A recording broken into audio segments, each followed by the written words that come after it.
Welcome to Realizing Real Estate. Each week we will be issuing a new edition, an interview with an investor, developer, business leader, government official, scholars, and others, all who in some way impact the world of real estate and the quality of your investment. Real estate has many facets. We will explore many of them in these brief podcasts.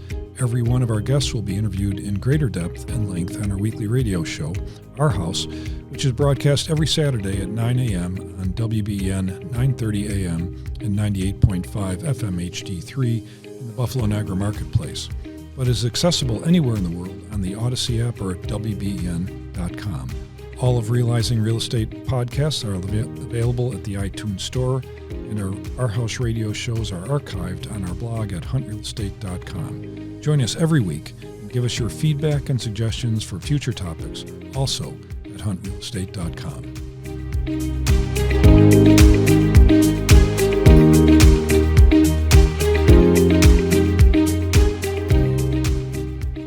Welcome to Realizing Real Estate. This is Peter Hunt, and this show is part of our continuing program at Hunt Real Estate to make sure that we do everything we can to help you protect and enhance your investment in real estate. Just to give you a little background on Realizing Real Estate, I actually taught a course in adult education years ago. I called it Realizing Real Estate, and it was just a general program on real estate for adults that wanted to learn about it. It was a fascinating experience because I had no idea what I would talk about from week to week, but I developed a curriculum. And through that curriculum, we actually built a lot of our training program at our company today. But it forced us to really look at the fundamentals of real estate, which is what we're really looking at today in today's version of Realizing Real Estate. And here to help me with that is Mary Peyton, one of the leading leaders in the real estate industry in the Capital District of New York State, and also from that same district, two leading sales professionals in that marketplace, Bob and Nicki Miller.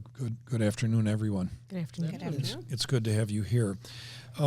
We've been talking off and on, Mary, you and I have known each other for a while. We've been talking off and on about the very vagaries of the market and how things change and how they get better. And we also have a group that we meet with from each region that we call our senior advisors, and you're part of that group. And I try to stay up to date on everything I can through the regions, through the eyes and sentiments of our people within that region.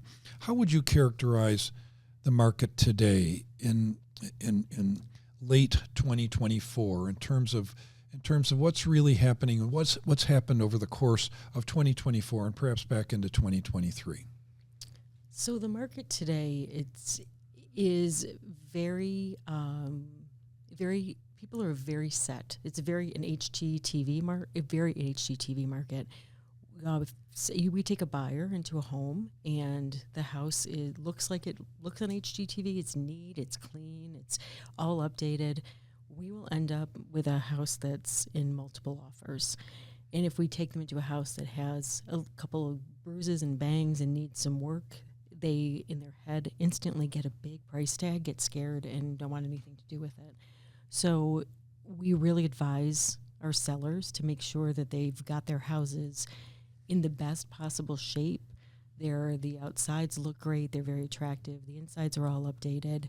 And we've seen if we go back and look at last year, I think we had we were still going through a shell shock period with the interest rates being higher than they were, had been for a long time. So people have adjusted. People have adjusted.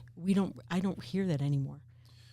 Now, that's very interesting because if you go back into the wild days when interest rates were 3% or less in many cases, what happened, and this was for an extended period of time, it wasn't like 6 months, it was years that we had those really what anyone who's been in the business for a long time would say were ridiculous interest rates. It's crazy. A lot of people never knew anything but that, so they got pretty used to that. Yep. And what you saw when times changed rather abruptly in March of 2022, what happened was that you saw the entire national real estate market collapse by a third in terms of unit transactions, but prices didn't collapse. And what you're talking about, those, is the difference between the product that sold at 3% and the product that needs to sell at 7%. And you're saying something different than we were talking about then. And maybe Nicki and Bob Miller, you saw this too. What I saw, and I'd like your comments on this, was that even the bruises and bumps houses that were not so great we were getting multiple offers on those too. Yes, we absolutely were. Yeah. So do you see that today, Nicki, as you look around the market, or is it like Mary says, that buyers are expecting a really finished product? Yes. So I have two buyers. I always have two buyers. I have ones that have the vision, and I have categories of buyers. Two types of buyers. Correct. I have the ones that have the vision, so they don't care because they're going to knock down walls and they're going to HGTV their house anyways. And then we have the other ones that don't have the vision and will not buy a house that needs just a little bit of paint. We had a client who was looking at all these houses that were all that gray wall, and finally I said on the 6th house, I said, this is exactly what you want. You can paint the wall. So because she was like, I don't like the gray. So it was like an epiphany. An epiphany for her. She could paint the wall. So. But it was an epiphany for her. She never thought she could just repaint the walls when she bought the house. Well, I don't know what rock she was living under, but I mean, she couldn't have. She must have missed the last 57 episodes of HGTV. But I just don't get that, because it's. Well, I do. I mean, for a lot of people, it's a very new experience. Maybe they've lived at home. They're young and they just want to get out their own place, and somebody else is always taking care of the house. They never had to worry about it. That's right. And that's very understandable in that case. I mean, I think many people fall into that category, or they lived in an apartment where there was a property management company that was taking pretty good care of the place. They didn't do it anything. They called it. There was a leaky faucet. Somebody took care of it. That's right. Now they got to call a plumber, or worse yet, they've got to replace all the plumbing or something along those lines. So this has been then the big kind of fundamental difference in buyer, that we've got buyers that really are more demanding, and because they feel they have a right to be more demanding. Prices have gone up considerably over that same period of time. Yep. So, and I believe that's the right thing. They should expect something better. So, as professionals, how do we respond to that? We go into a house that family wants to sell. How do we speak differently with them today than we would have, say, in the wild times? So in the wild times, we just listed it because we knew that it would sell, and we'd have a lot of offers. Now, so we weren't really consulting with them. Oh God, there was no reason to. It was here. Here's the closing. Sign the damn contract. Yeah, right here. Sign this, and we'll have it sold in an hour. Where today we more go in and we talk them through if they've got to fix things, if they've got to paint, if they've got to declutter a little bit, put away those personal photos. So we really give them much more consultation on how to make the house presentable so that the next buyer can see themselves there, because that's the key to selling it. Let me ask a question from a different angle. Going back a bunch of years, it was very important for us when we went in to list a house to advise our clients to work with a mortgage company to put together a financing package on that house, just like you would buy a car today, where you walk in, the car's $40,000, but nobody cares about that. It's how much down and how much per month. And as prices were escalating in the last great upheaval in prices, going back to the first decade of this century, we were advising people to put it in the same terms. Let's look at the value today, what we recommend you should put into the property, what the finished product value would be, and then we're advising, let's make sure that a customer walking through the door knows what they're in for. So let's put a financing package together and put it on the house. We were taking it soup to nuts at that point. Are we doing that today? Are we taking it to that extent? Or are we just saying financing will be available?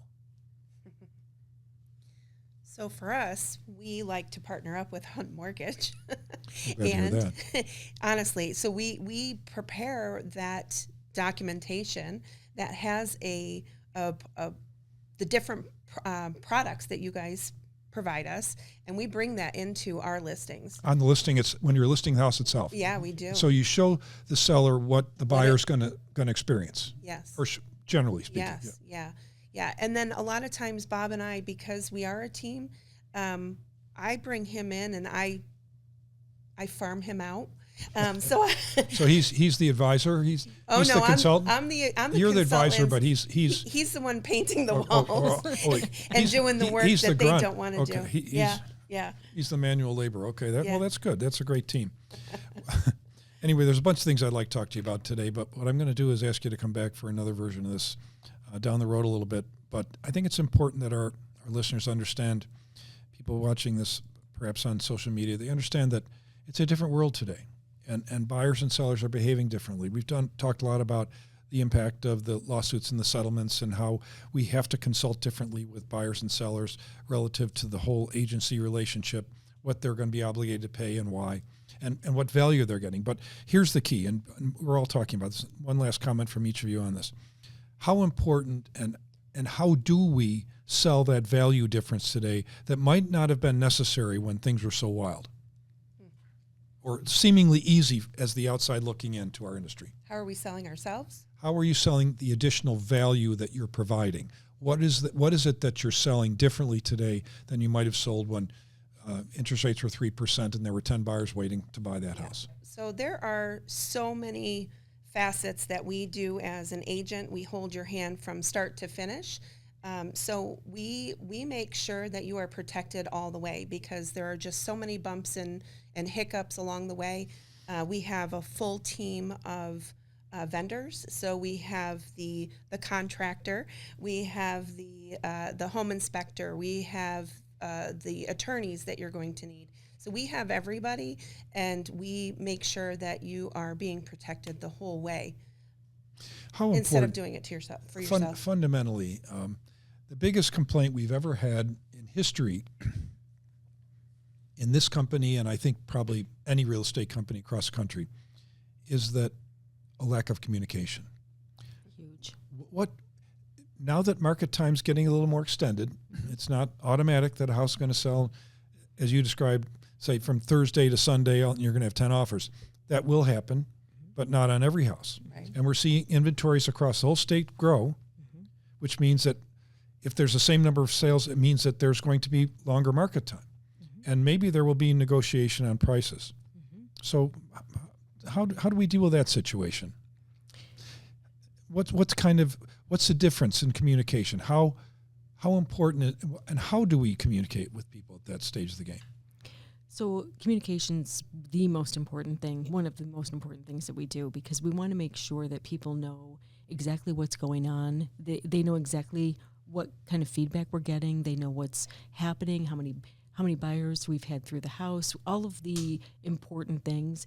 And we work a lot with statistics to show them, sometimes it might be a situation where they want more for that than the house is worth, and we've had to coach them down to get them to go to a lower price. So it's very important to partner up these days with your seller to make sure that we're on the same page and they're getting what they need to get where they want to go. And on that note, we have to close today, and I'm delighted to have had you with us today, Bob, and Nicki Miller and Mary Peyton, and the insights you've provided. And it is a different world today. And it's part of our mission here to help people realize real estate, not just from the product itself, but the whole process that we go through every day. And we'll be back in next week with a new episode of Realizing Real Estate. This is Peter Hunt. Thank you very much for being with us.